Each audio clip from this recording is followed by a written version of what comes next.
సభ్యులు మిత్రులు కూర శ్రీశైలం గౌడ్ గారు, భారతీయ జనతా పార్టీ రాష్ట్ర నాయకులు మల్లారెడ్డి గారు, మల్లేష్ యాదవ్ గారు, భరత్ రెడ్డి గారు, గౌరవ కార్పొరేటర్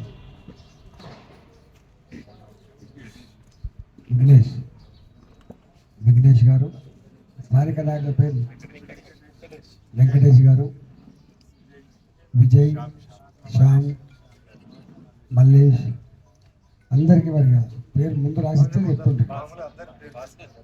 కానీ ఒక చిన్న మిస్టేక్ చేసిండు.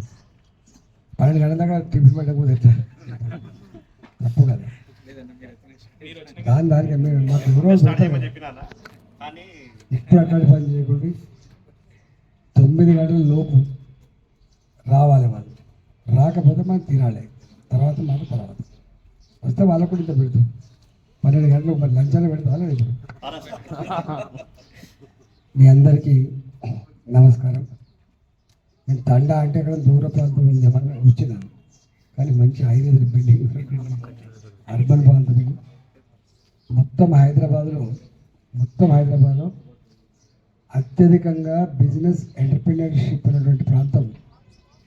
నా లంబాడ బిడ్డలు ఇంత గొప్పగా ఎదిగినందుకు సంతోషాన్ని వ్యక్తం చేస్తాను. అంటే ఇట్లా ఎదగాలి.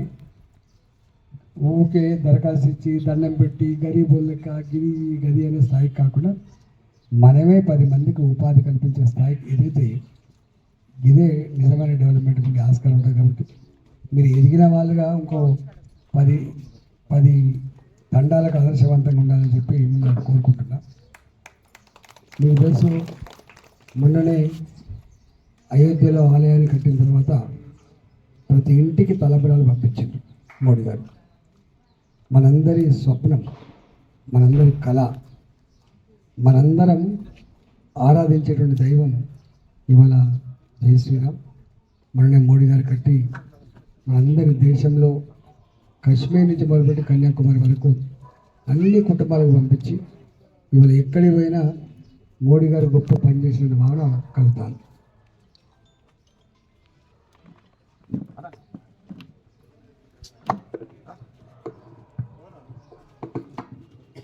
రెండవది, ఈ దేశంలో మోడీ గారు వచ్చిన తర్వాత ఎక్కడ బాంబుల పేర్లు లేవు. తుపాకీ తూటాలతో గతంలో అమాయకులను చంపే కంచెలు ఇప్పుడు లేదు. మోడీ గారు వచ్చినాక 10 ఏళ్లలో ప్రశాంతత ఎక్కడికి పోయినా కూడా గౌరవంగా జీవించేటువంటి పద్ధతి మోడీ గారు వచ్చిన తర్వాత వచ్చింది. మూడోది ఏమొచ్చిందంటే, మన ఈ మధ్యకాలంలో ఎక్కడో చైనాలో పుట్టింది ఆ రోగం, మాయరోగం, కరోనా. అది మన దేశానికి కూడా వచ్చింది. మన దేశానికి వచ్చిన తర్వాత మన ప్రధానమంత్రి గారు ఏదన్నా చేసి ప్రజలకు ఈ భయం నుంచి బయటపడేయాలి, ఈ రోగం నుంచి బయటపడాలి. ఇది మరీ దుర్మార్గమైన రోగం ఉంది. భర్త చనిపోతే భార్య పోని పరిస్థితి, భార్య చనిపోతే భర్త కూడా రాని పరిస్థితి ఏంటిది, కుక్క సావంటే ఇదేనేమో అని చెప్పి భయపడి బాధపడి తక్షణం దీని నుంచి బయటపడాలని చెప్పి మన హైదరాబాద్లో మోడీ గారే కరోనాకు వ్యాక్సిన్ తయారు చేయించి మనందరికీ 2 డోసులు 3 డోసులు ఇచ్చి కరోనా భయం లేకుండా చేసిన నాయకుడు మోడీ గారు. ఇవాళ మన దేశాన్ని కాకుండా బయట దేశ ప్రజలకు కూడా ఈ వ్యాక్సిన్ ఇచ్చి ఆ పేద ప్రజలు కాపాడిన ఘనత కూడా మనకే దక్కింది. అప్పుడైతే ఎంత సరే, ఇక్కడంటే మీరు ఉన్నవాళ్ళు కాబట్టి మీకు బాధ తెలియదు కానీ ఇళ్లల్లో అంటుతో బతికేవాళ్ళు, 4 ఇళ్లల్లో బట్టలకు బతికేవాళ్ళు, 4 గడ్డాలు చేసి బతికేవాళ్ళు, ఎవ్వరికి పని లేకుండా పోయింది. మనిషి కలవడమే నేరం అన్నట్టుగా దగ్గర కూడా ఇళ్ళలో రానియకుండా ఉన్న రోజులలో ఇవాళ మోడీ గారు ఉపాధి కోల్పోయి ఆకలితో ప్రజలు ఉండద్దని చెప్పి కేంద్రం ఎన్ని లక్షల కోట్ల రూపాయలు ఖర్చు పెట్టి మనిషికి 5 కిలోల బియ్యం చొప్పున 7 సంవత్సరాల నుంచి ఇస్తున్నాం. ఇంకొక 5 ఏళ్ళు కూడా ఇచ్చే దానికోసం ప్లాన్ చేసిండు మోడీ గారు. ఆకలితో అలమటించకుండా చేసిన బిడ్డ మోడీ గారు ఈ దేశంలో. అట్లనే ఇవాళ మీకంటే తిరగకపోవచ్చు కానీ మీ చదువుకునే పిల్లలు వెళ్తుంది. వాళ్ళకు ఒకప్పుడు నీ ఇంట్లో ఉన్న టీవీ నీ ఇంట్లో ఉన్నటువంటి నువ్వు వాడే సెల్ ఫోన్, నువ్వు వాడే ఫ్రిడ్జ్, ఇవన్నీ బయట దేశాలతో తయారైన వస్తువులు ఉండే. చైనా బజార్లు అని చెప్పి బజార్లు కూడా ఉండే.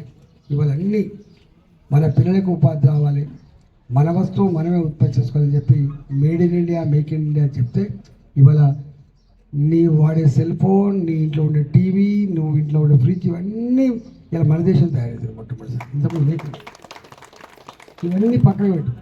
మీకు చాలామందికి తెలియని, అంటే కేసీఆర్ ఏం చేశాడంటే మాయ చేసి నేనే డబుల్ బెడ్రూమ్ కట్టిస్తున్నా, నేనే డబుల్ బెడ్రూమ్, అంత ఫాల్స్ బోకస్.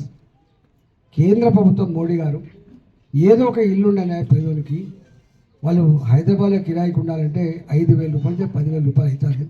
సొంత ఇంటి కళ అనేది వాళ్ళకు ఒక పెద్ద స్వప్నం, తప్పకుండా చేయాలని చెప్పి మన రాష్ట్రానికి 2,53,000 ఇల్లు ఇచ్చింది మోడీ గారు. 2,50,000 కట్టడం కూడా చేతకాల ప్రభుత్వానికి. కట్టినే 1,70,000 కట్టినా అని చెప్పిండు, కానీ పంచినవి మాత్రం 40,000 కూడా లేవు. అన్నీ కట్టినట్టే దర్వాలు పీక్కపోతాండ్రు, కిటికీ పీక్కపోతాండ్రు, ఎవరికి ఉపయోగపడలేదు. అంటే 2.5 లక్షల ఇల్లు ఇచ్చినప్పటికి కూడా కట్టడం కూడా చేతకాలే, పేదలకు ఇవ్వడం కూడా చేతకాలే. కాబట్టి రేపు రాబోయే కాలంలో పేదవాళ్ళకి సొంత ఇంటి కళ నెరవేర్చే బాధ్యత భారతీయ జనతా పార్టీ మాకు ఇవ్వండి అని చెప్పారు. పార్టీకి అట్లనే మీ చుట్టాలంతా ఊళ్ళో ఉంటారు. మనంతా ఇక్కడ కాదు, మనం ఎక్కడి నుంచో పొట్ట చేత పట్టుకొని మన ఊళ్ళల్లో నీళ్ళు వెళ్ళకపోతే, వ్యవసాయాలు సాగకపోతే, ఉపాధి లేకపోతే పొట్ట చేత పట్టుకొని వచ్చాం. సరే హైదరాబాద్కి వచ్చినాక ఇంత పెద్ద వ్యవస్థలో ఏదో ఒక ఉపాధితో మనం బతున్నాం. కానీ ఇప్పటికీ ఊళ్ళల్లో మనోళ్ళు అక్కడే ఉంటారు. మీకు తెలుసు, గుడిసెలల్లో, రేకుల షెడ్లలో ఎవ్వరికి మరుగుదొడ్డు ఉండవు. ఎలుకల లెక్క సాటు లేదు, కంచెలు లేవు, బాయిగడ్డలు లేవు, గుట్టలు లేవు. గ్రానైట్ వాళ్ళు గుట్టలు తవ్వకపోతాను. వ్యవసాయం పేరిట మొత్తం ఉన్న కంచెలు ఎగిరిపోయి మహిళలు బయలుపోయి అంటే పొద్దున 3 గంటలకు 4 గంటలు లేచిపోతే తప్ప వాళ్ళకు అది లేదు. మధ్యాహ్నం పూట ఎవరికైనా మోసం చేస్తే చచ్చిపోయే పరిస్థితి.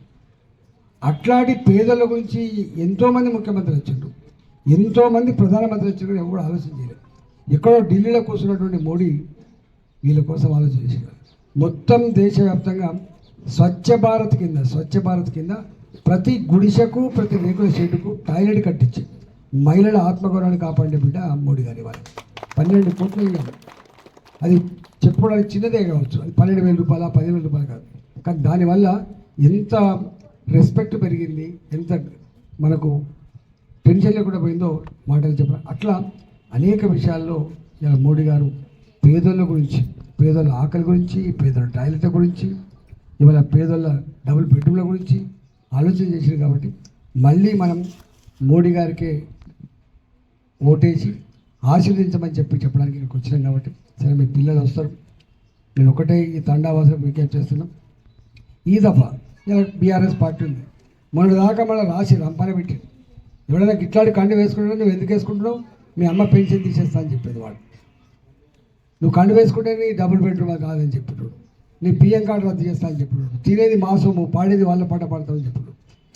అది చేసి రాసి రంపాన పెట్టి ఇవాళ కూలిపోతే వాడు దిక్కుది వాళ్ళు లేడు, ఎవడు ఉండలేడు. ఇప్పుడు అంటే గట్లాటోనికి సమయం వచ్చే ఇట్లా ఉంటుంది. అందుకనే స్వేచ్ఛగా ఎవరి పార్టీ వాళ్ళకు ఉంటుంది, ఎవరి జెండా వాళ్ళకు ఉంటుంది, ఎవరి రాజకీయాలు వాళ్ళకు ఉంటాయి. ఎందుకంటే నుంచి ఎవరికి నష్టం వాళ్ళు పోటీ వేసుకుంటాం. కానీ నువ్వు నీకు పెన్షన్ ఇస్తుంది, ఇంట్లోకి వెళ్తున్నావు బిడ్డ పెన్షన్. ఇవాళ మళ్ళీ ఈ పార్టీ వాడు వచ్చాడు, కాంగ్రెస్ పార్టీ. ఎన్ని ఇస్తా అని చెప్పి చూసినాను. ఆటో డ్రైవర్ అయితే 12,000 రూపాయలు ఇస్తా అని చెప్పాడు. రెక్కల కష్టంతో కూలి చేసుకునే వాళ్ళైతే 12,000 రూపాయలు అని చెప్పాడు. తెలంగాణలో ఏ ఆడబిడ్డకైనా, ఈ ఆడబిడ్డ ఆడబిడ్డ కాదు, ఏ ఆడబిడ్డకైనా కూడా ఇట్లా ఓట్లేసి గెలిపించు ముఖ్యమంత్రి కాగానే సంతకం పెడతా అని చెప్పి 2,500 రూపాయలు నెలకి ఇస్తా అని చెప్పి ఇస్తుండే అమ్మ. ఇక్కడ ఏమన్నా 2,500 రూపాయలు లేవు. ఇవాళ అనేక హామీలు ఇచ్చారు, అవన్నీ చెప్తే ఇప్పుడు ఉండదు. కాబట్టి ఈ అబద్ధాల మాటలు చెప్పి రేవంత్ రెడ్డి వచ్చాడు. ఇప్పటికి 100 రోజులు దాటిపోయింది. ఇంకొక 100 రోజులు పోతే నేను ఎగబడతా. ఏం సార్ బిడ్డ, నువ్వు ఎన్ని హామీలు ఇచ్చినావు, నీ సంగతి ఏంది, మరి ఇస్తావా లేదని చెప్పి అడిగే పరిస్థితి. కాబట్టి నేను ఈ ప్రభుత్వం ఇచ్చిన హామీ అమలు చేయకపోతే మీ పక్షాన కొట్లాడే బిడ్డగా ఉంటా. ఇవాళ నరేంద్ర మోడీ గారు ఢిల్లీలో ఉంటాడు. కాబట్టి ఈ బస్తీల, ఈ గ్రామాల, ఈ పట్టణాల అభివృద్ధి కోసం నా వంతుగా మీ వెంట ఉండి అభివృద్ధిలో భాగం పంచుకునే భాగ్యం కలిగించాలని చెప్పి కమలం పువ్వు గుర్తు కొట్టాలని చెప్పి కోరుకుంటూ సెలవు తీసుకున్నా. భారత్ మాతాకి జై శ్రీరామ్.